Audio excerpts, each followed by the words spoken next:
kita harus yakini bahwa semua agama mengajarkan soal kebaikan, kerukunan, toleransi, penghargaan, penghormatan terhadap siapapun. Misalnya ada desa namanya Watesrejo, ya, di Kecamatan Kemlaki. Itu miniatur Jawa Timur. Di situ ada gereja, ada pura, ada masjid dan sebagainya. Tapi kehidupannya sangat harmonis. Komunikasi dengan warga yang lain luar biasa. Fasilitas kesehatan yang menikmati lintas agama. Yang pertama adalah keluarga, ya. Saya kira keluarga menjadi pagar pertama dan penting, ya. Orang tua harus rutin berkala cek apa yang dibaca dan dilihat oleh anak-anak kita. Kemudian di sekolah-sekolah saya kira juga harus ada materi-materi soal bahaya radikalisme, ada materi-materi soal bagaimana anak dididik untuk toleran, untuk inklusif, untuk menerima perbedaan dan sebagainya. Semuanya adalah bagian dari kita. Yang beda agama, ras, suku itu ya kita. Sehingga sekali lagi bahwa dengan komitmen ini kita ingin betul-betul warga bangsa bisa terlindungi dengan baik.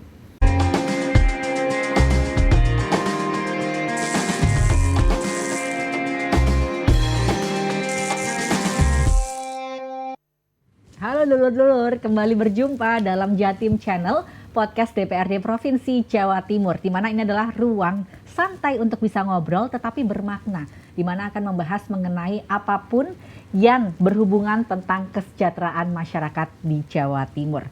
Seperti kita tahu bahwa Jawa Timur ini dikenal sebagai miniaturnya Indonesia. Keberagaman suku, agama, dan juga budaya itu merupakan kekuatan kita semua. Dan untuk menjaga kekuatan ini harus tetap harmonis dan juga inklusif pastinya, tentunya dilakukan oleh seluruh pihak, tidak cuma dari pihak DPRD Provinsi Jawa Timur, pemerintah Provinsi Jawa Timur, tetapi juga masyarakat Provinsi Jawa Timur yang ada di dalamnya. Dan tentu untuk berbincang-bincang mengenai tema kita di hari ini, yaitu adalah mewujudkan masyarakat yang harmonis dan juga inklusif di Jawa Timur, kita sudah ada narasumber yang sangat ahli di bidangnya, sangat berkompeten sekali.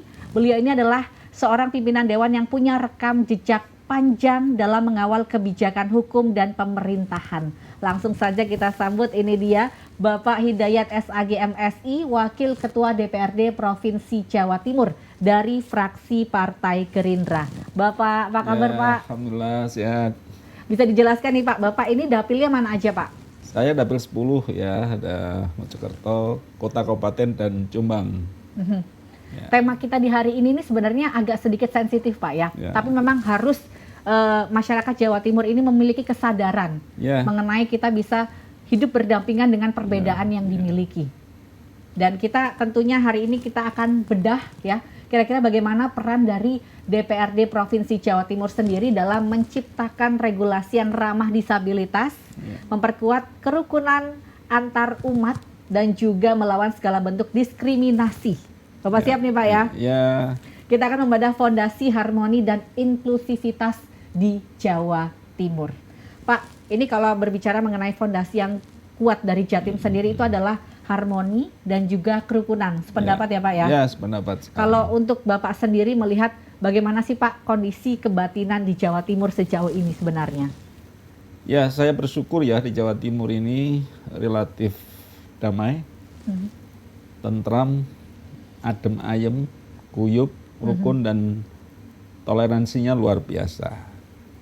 Luasan area kita di Jawa Timur sangat luas, penduduknya hari ini sudah sampai 34 juta ya, tetapi kasus-kasus intoleransi cukup rendah ya. Saling menghargai, saling menghormati sudah menjadi tradisi masyarakat Jawa Timur. Gotong royong masih nampak berkembang di berbagai pelosok Jawa Timur.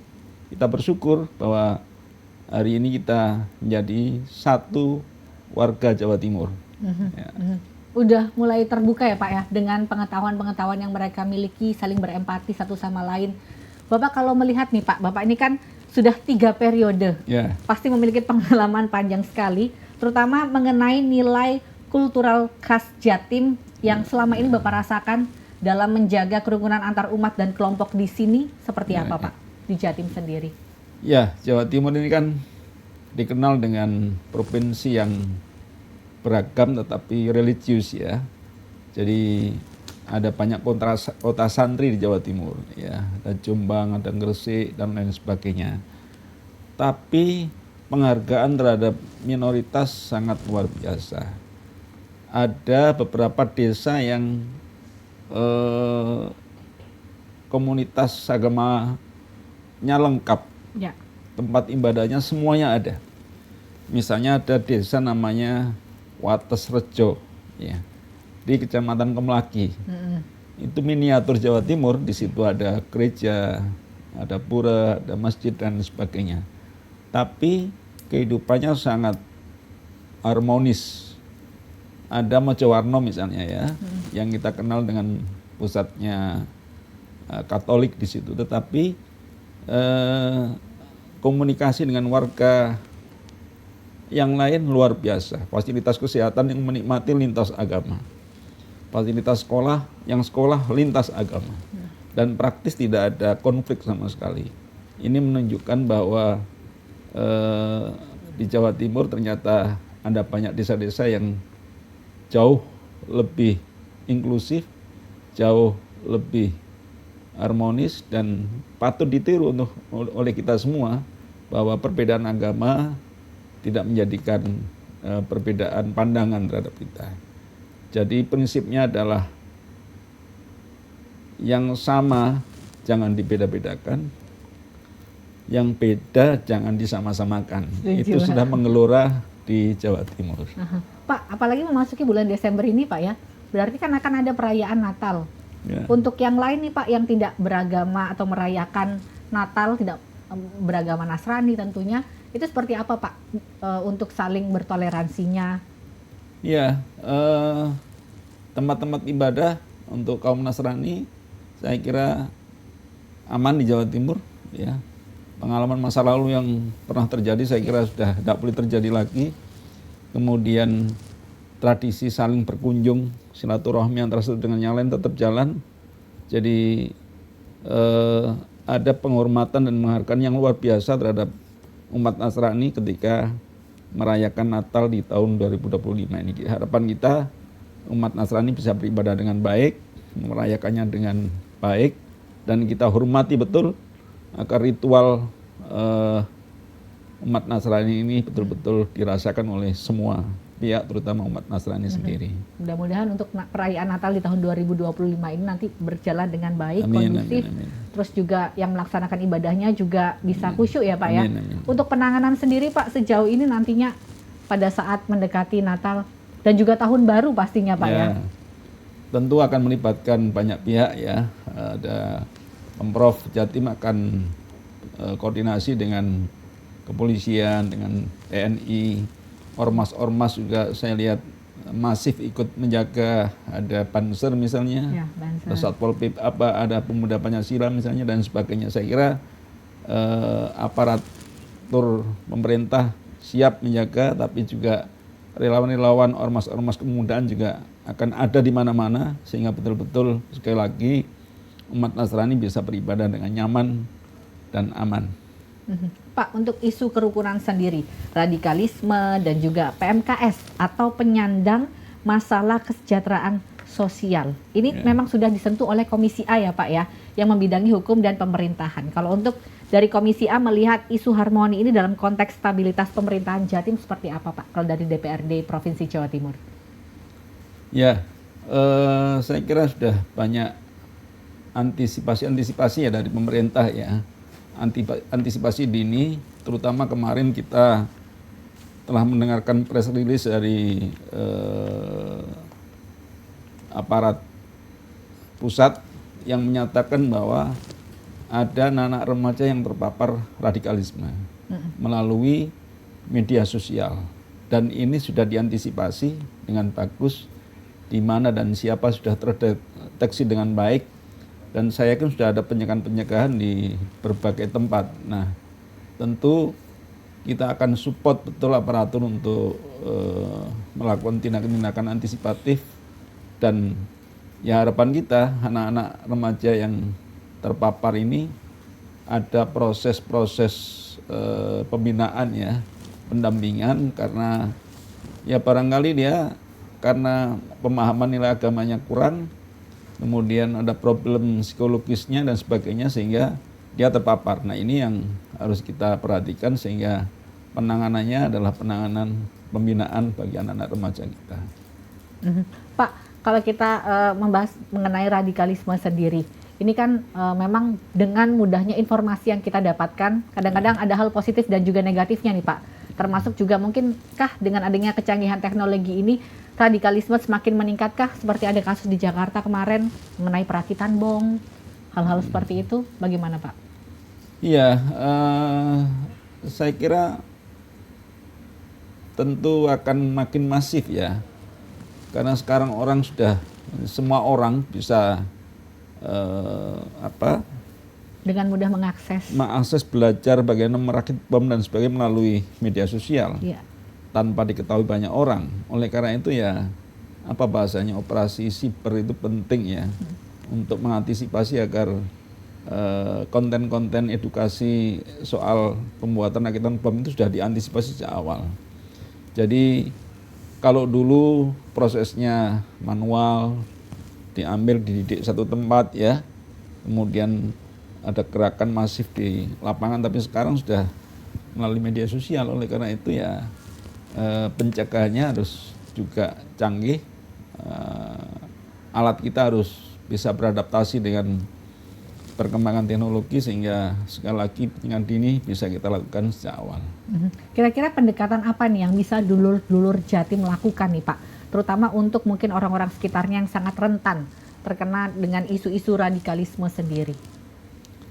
Yang pertama adalah keluarga ya. Saya kira keluarga menjadi pagar pertama dan penting ya. Orang tua harus rutin berkala cek apa yang dibaca dan dilihat oleh anak-anak kita. Kemudian di sekolah-sekolah saya kira juga harus ada materi-materi soal bahaya radikalisme, ada materi-materi soal bagaimana anak dididik untuk toleran, untuk inklusif, untuk menerima perbedaan dan sebagainya. Dan tentu ini dibutuhkan satu strategi, terutama adalah pembinaan terhadap guru-guru agar betul-betul soal inklusivitas ini selesai ya. Jadi pelatihan untuk guru soal inklusivitas ini harus masif dan selesai sehingga guru juga ikut serta melakukan edukasi pada anak-anak bahwa bahayanya radikalisme, bahayanya eksklusif itu akan bisa dipahami oleh anak-anak kita. Kebanyakan mungkin yang ditakutkan remaja nih Pak ya. Remaja yang mungkin mereka masih mencari jati diri mereka sendiri, dan ada beberapa penelitian yang bisa menunjukkan bahwa rata-rata mereka yang terpapar radikalisme ini biasanya memang agak sedikit dikucilkan atau mungkin bahkan ada tindakan bullying Pak. Betul nggak sih Pak? Ya, saya kira betul itu.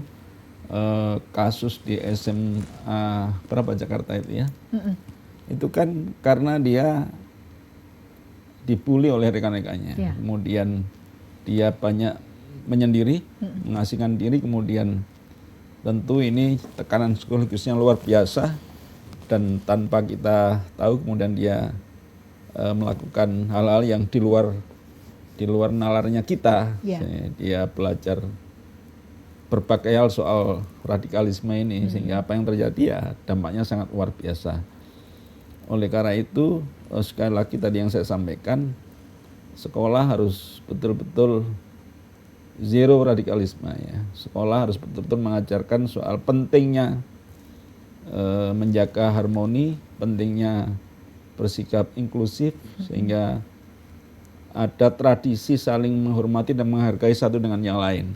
Kalau ada beda itu ya tadi yang saya katakan, sekali lagi kalau sama jangan dibeda-bedakan, kalau beda jangan disama-samakan. Dengan adanya perbedaan ini bisa memperkaya ya Pak ya. Terutama untuk pengetahuan kita juga. Jadi kita itu tadi Pak ya, kalau yang sama jangan dibeda-bedakan, yang beda jangan disama-samakan, gitu ya Pak ya. Baik, Pak, kalau dari Bapak sendiri, ini kan dari fraksinya Gerindra dan juga dari DPRD sendiri, ada nggak Pak langkah konkret atau program yang Bapak inisiasi, dukung banget untuk bisa bertujuan langsung menguatkan toleransi pembaruan di tingkat akar rumputnya itu sendiri? Ya, kalau di Gerindra ada beberapa badan lembaga ya, perangkat partai ya, ada Kesira, itu Kesehatan Indonesia Raya. Lembaga ini concern terhadap anak-anak atau masyarakat yang mengalami masalah sosial, disabilitas dan sebagainya. Kita sudah bantu alat-alat kursi roda misalnya, tongkat, kemudian kita bantu modal usaha untuk anak-anak yang mengalami kebutuhan khusus. Kemudian kita dorong beberapa UMKM yang membutuhkan tenaga kerja, kita support anak-anak yang berkebutuhan khusus, sehingga sekali lagi melalui badan ini kita komitmen sejak awal bahwa kita berkewajiban untuk menjaga harmoni di Jawa Timur. Kalau bisa kita rangkum nih, berarti visi utama dari fraksi Gerindra ini adalah mendorong agar Jawa Timur tidak hanya rukun tapi juga benar-benar inklusif bagi semua kelompok, termasuk juga difabel dan juga minoritas. Betul. Seperti itu ya Pak ya.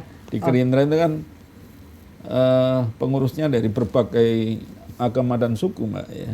Programnya juga melayani semua segmen, semua kelompok. Jadi kita partai nasionalis, kita komitmen bahwa anak bangsa adalah menjadi kita semua, artinya ya kita ini semuanya adalah bagian dari kita. Yang beda agama, ras, suku itu ya kita, sehingga sekali lagi bahwa dengan komitmen ini kita ingin betul-betul warga bangsa bisa terlindungi dengan baik. Karena di dalamnya juga kalau dari Gerindra sendiri ada kiai, ada nasionalis ya Pak ya. Betul. Ada macam-macam ya Pak ya. Dan memang saling satu sama lain ini kita justru memperkaya dengan adanya perbedaan ini, kita bisa jadi belajar banyak juga ya Pak ya. Oke. Pak, ini kan Jatim ini punya indeks kerukunan umat beragama atau biasa disingkat dengan KUB. Yang tinggi ternyata, sebuah fakta membanggakan, tapi sayangnya tidak diupdate ternyata. Jadi terakhir 2023 indeks KUB Jawa Timur ini sebesar 77,55 poin. Cuman kita tahu tantangan intoleransi selalu ada. Kalau menurut Bapak, sebenarnya faktor utama yang sering menjadi pemicu konflik yang berbasis SARA di Jatim, walaupun mungkin kasusnya ini sporadis, itu apa Pak? Menurut saya soal ini ya, pemahaman terhadap nilai-nilai agama yang kurang ya. Jadi kita harus yakini bahwa semua agama mengajarkan soal kebaikan, kerukunan, toleransi, penghargaan, penghormatan terhadap siapapun. Tetapi harus diakui ada masyarakat yang pemahamannya kurang, sehingga muncul egoisme, muncul eksklusivitas, ya, menganggap bahwa orang yang beda dengan kita itu salah. Ya, orang yang tidak sama dengan kita adalah celaka, akhirnya terjadi stigma dan kemudian jadi musuh. Jadi ini PR kita, terutama tokoh-tokoh agama di lintas agama, adalah harus serius untuk menanamkan nilai-nilai agama dengan baik kepada umatnya, sehingga pemahaman toleransi itu selesai. Jadi ya PR-nya tokoh agama, sekolah, keluarga harus masif menanamkan nilai bahwa harmoni, toleransi itu nilai agama yang paling luhur dan harus kita junjung tinggi. Jadi yang saya amati kasus-kasus konflik lintas agama itu karena rendahnya pemahaman nilai agama itu sendiri. Dan itu masih ada ya Pak ya? Tapi mungkin minor kah sejauh ini? Ya masih ada tapi sangat kecil ya. Terutama kan begini, sekarang ini kan ada anak-anak remaja kita yang belajar agama melalui media sosial ya. Yang kadang-kadang doktrinnya itu beda.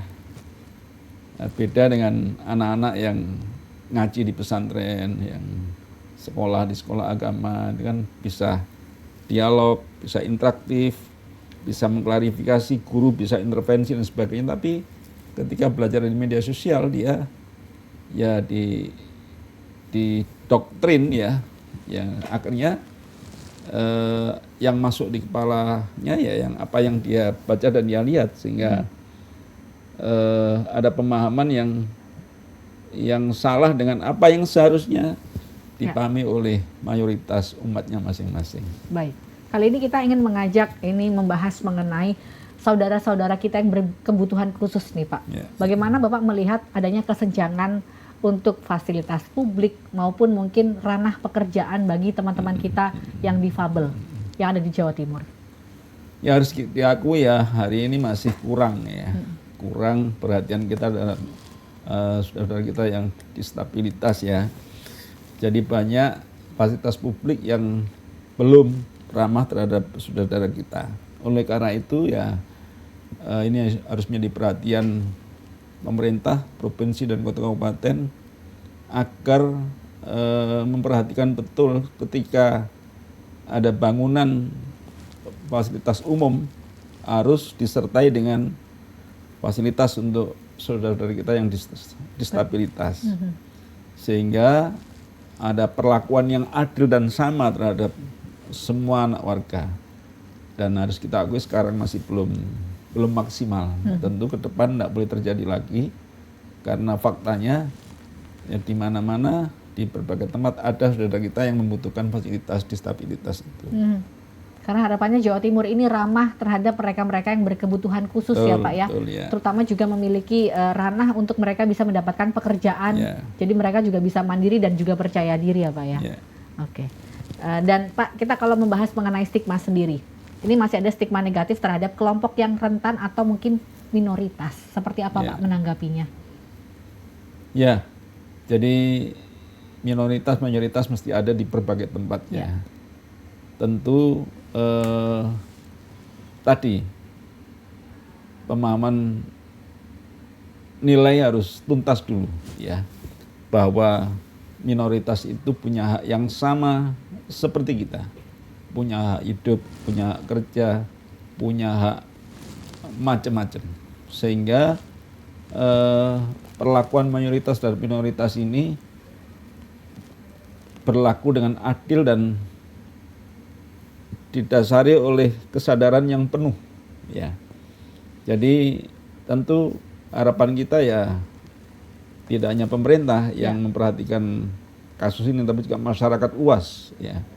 Seringkali kita temui di berbagai tempat ada penghinaan, ada cemoohan, ada perilaku-perilaku yang menyakiti teman-teman kita yang disabilitas. Oleh karena itu ya ini pekerjaan yang tidak ringan.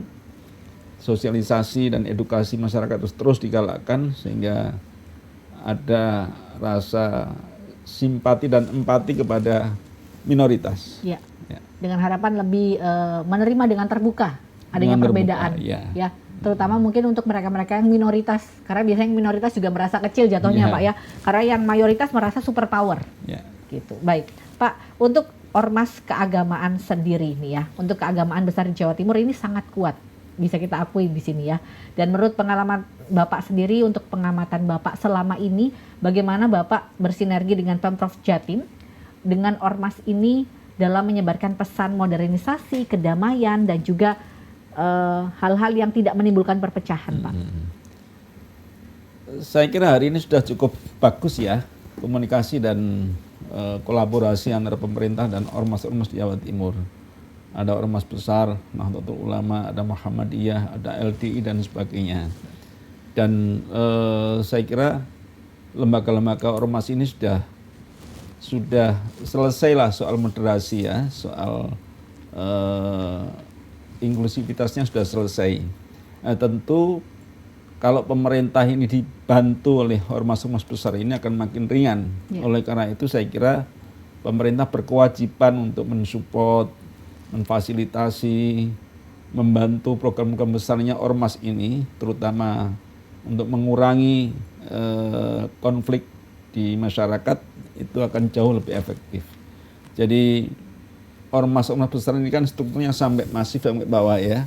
Ada istilah ranting itu di tingkat desa, ada anak ranting di RT, di RW, di dusun. Nah ini struktur yang masif ini saya kira menjadi perangkat yang luar biasa, dan kewajiban pemerintah dalam mensupport agar struktur ini menjadi PR soal harmonisasi, agar struktur ini menjadi tangan kanan pemerintah untuk turut serta menjaga harmoni di Jawa Timur.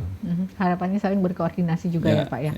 Kalau menurut Bapak sendiri, menurut pengamatan Bapak, apa sih Pak yang sebenarnya menghambat inklusivitas maupun harmonisasi masyarakat ini bisa harmonis yang ada di Jawa Timur? Apa yang menghambat Pak?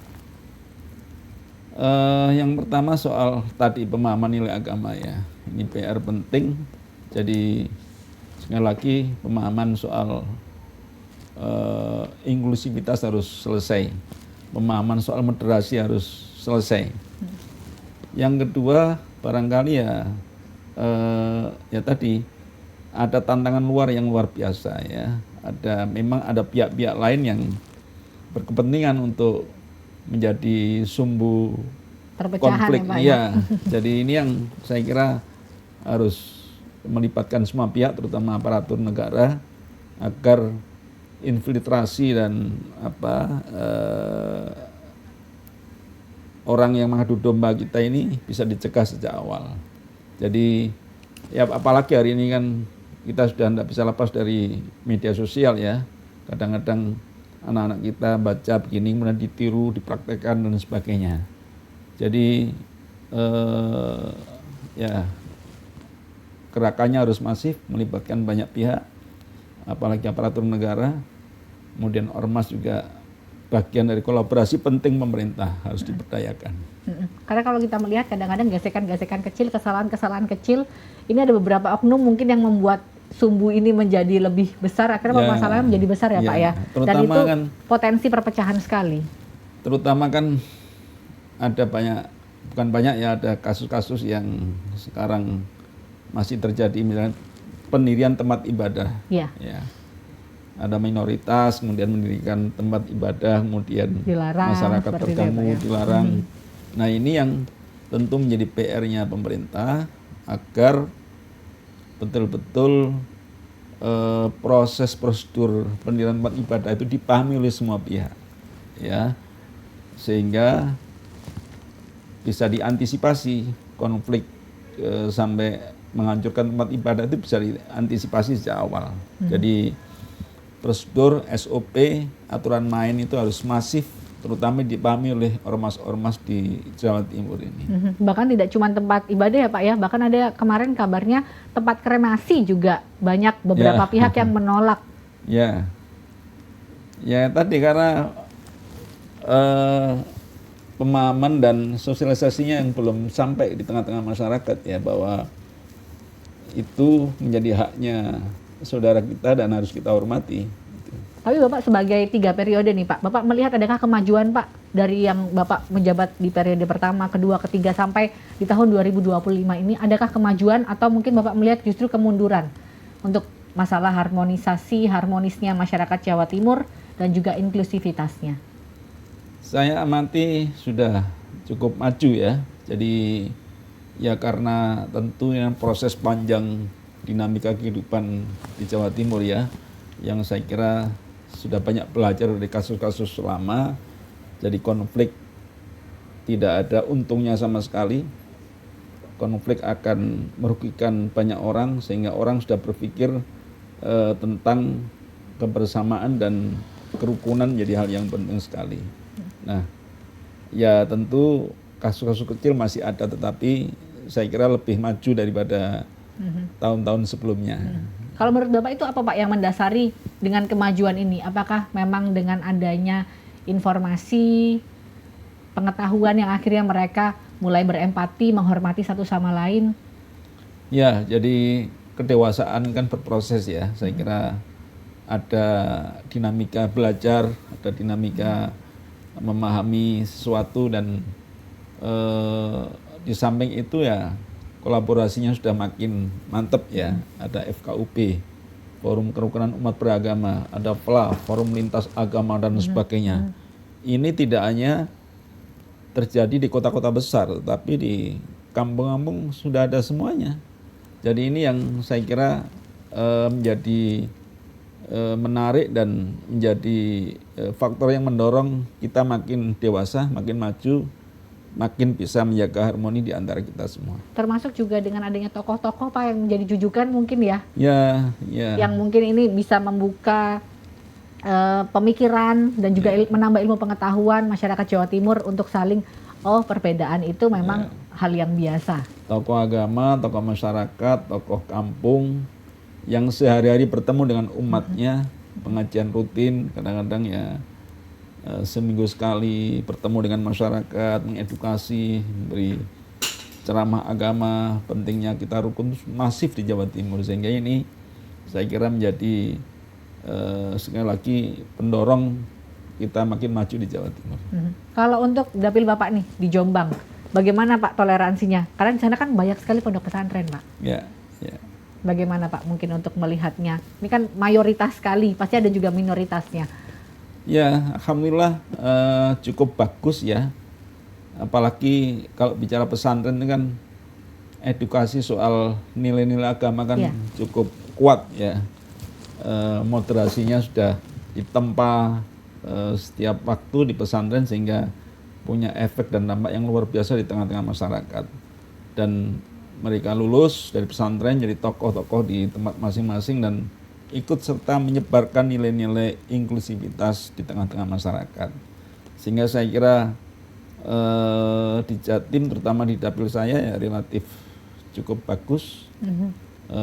Komunikasi lintas agama berjalan dengan baik. Saya tahu FKUP di berbagai kota di dapil saya juga saya ikut datang di pertemuan juga rutin ya, kalau ada konflik mereka selesaikan di atas meja.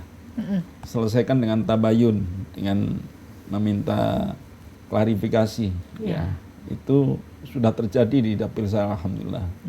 Secara kekeluargaan aja Pak ya. Baiknya seperti apa, mudah-mudahan bisa jadi pembelajaran ke depannya. Oke.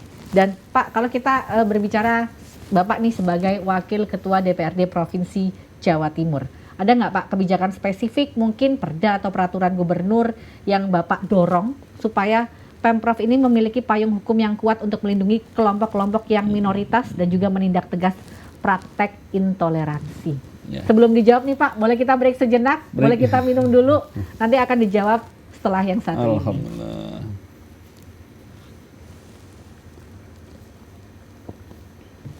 Baik, kita lanjut lagi nih Pak, membahas mengenai perda. Nah, ini apa nih Pak peraturan gubernur yang mungkin bisa didorong supaya program dari Pemprov ini memiliki payung hukum yang kuat untuk melindungi kelompok-kelompok yang minoritas dan juga tentunya menindak tegas praktek intoleransi sendiri kalau dari DPRD Provinsi Jawa Timur. Ada Perda nomor 8 tahun 2018 tentang penyelenggaraan harmonisasi terhadap konflik di masyarakat. Kemudian disusul ada juga Pergub nomor 33 tahun 2020. Ini mencakup upaya pemeliharaan toleransi, kemudian penanganan konflik, monitoring dan evaluasi. Perda lebih teknis ya, jadi sudah pada tahapan monitoring dan evaluasi. Dua regulasi ini saya kira sangat kuat untuk menjadi rujukan kita bahwa secara legal formal kita dipayungi oleh Perda dan Pergub. Cuman memang problemnya sosialisasinya yang kurang masif di tengah masyarakat, Mbak ya. Jadi perlu saya kira Pemprov Jawa Timur untuk sosialisasi secara masif tentang Perda ini, terutama soal sanksi dan hukuman kalau tidak toleran. Betul. Jadi ya harus masif melalui media sosial, melalui pertemuan-pertemuan dengan kelompok-kelompok ormas, tokoh-tokoh masyarakat, perlu bahwa kita sudah dipayungi dua payung besar namanya Perda dan Pergub. Memang problemnya banyak yang belum tahu itu. Akhirnya mungkin merasa sedikit meremehkan ya Pak ya, kalau karena nggak tahu Perda dan Pergub ini. Pak, tapi kalau untuk berbicara sanksi sendiri, apakah ada beberapa oknum yang sempat menjalani sanksinya kan? Sanksinya juga apa aja, Pak? Ya, yang saya tahu ya, ketika sudah melakukan perusakan tempat ibadah, ya, kemudian penyerangan terhadap personel, kemudian dan sebagainya, itu sudah masuk pidana ya, sudah ada undang-undangnya tersendiri, dan tentu sanksinya sudah detail sekali berapa tahun.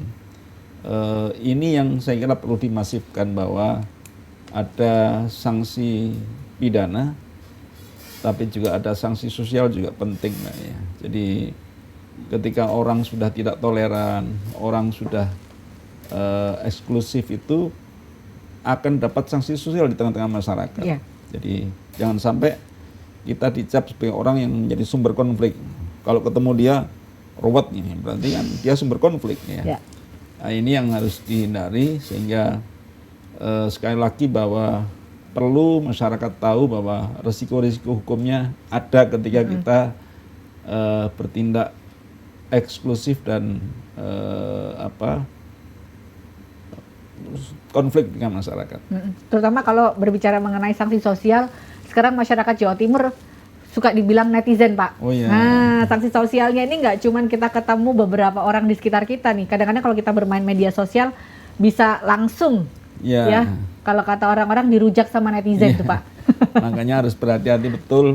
Berucap, bersikap, dan saya pribadi juga harus banyak belajar supaya kata-kata kita betul-betul keluar dengan hati yang bersih dan dengan hati-hati. Ya. Jadi jangan sampai jarimu harimaumu hari ini. Jadi karena itu untuk menjaga stabilitas dan harmoni harus sekali lagi harus bijaksana menggunakan gadget kita. Jangan sampai melukai orang lain.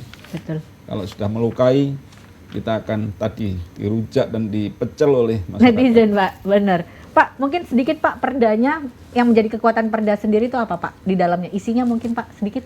Ya, isinya ya soal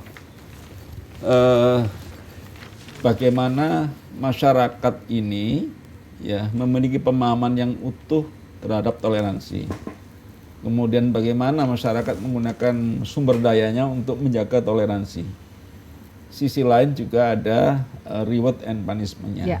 Masyarakat yang jadi pelopor toleransi, pelopor inklusivitas akan diapresiasi. Sebaliknya masyarakat kelompok yang tidak toleran, kemudian sumber konflik, ya tentu akan ada punishment-nya.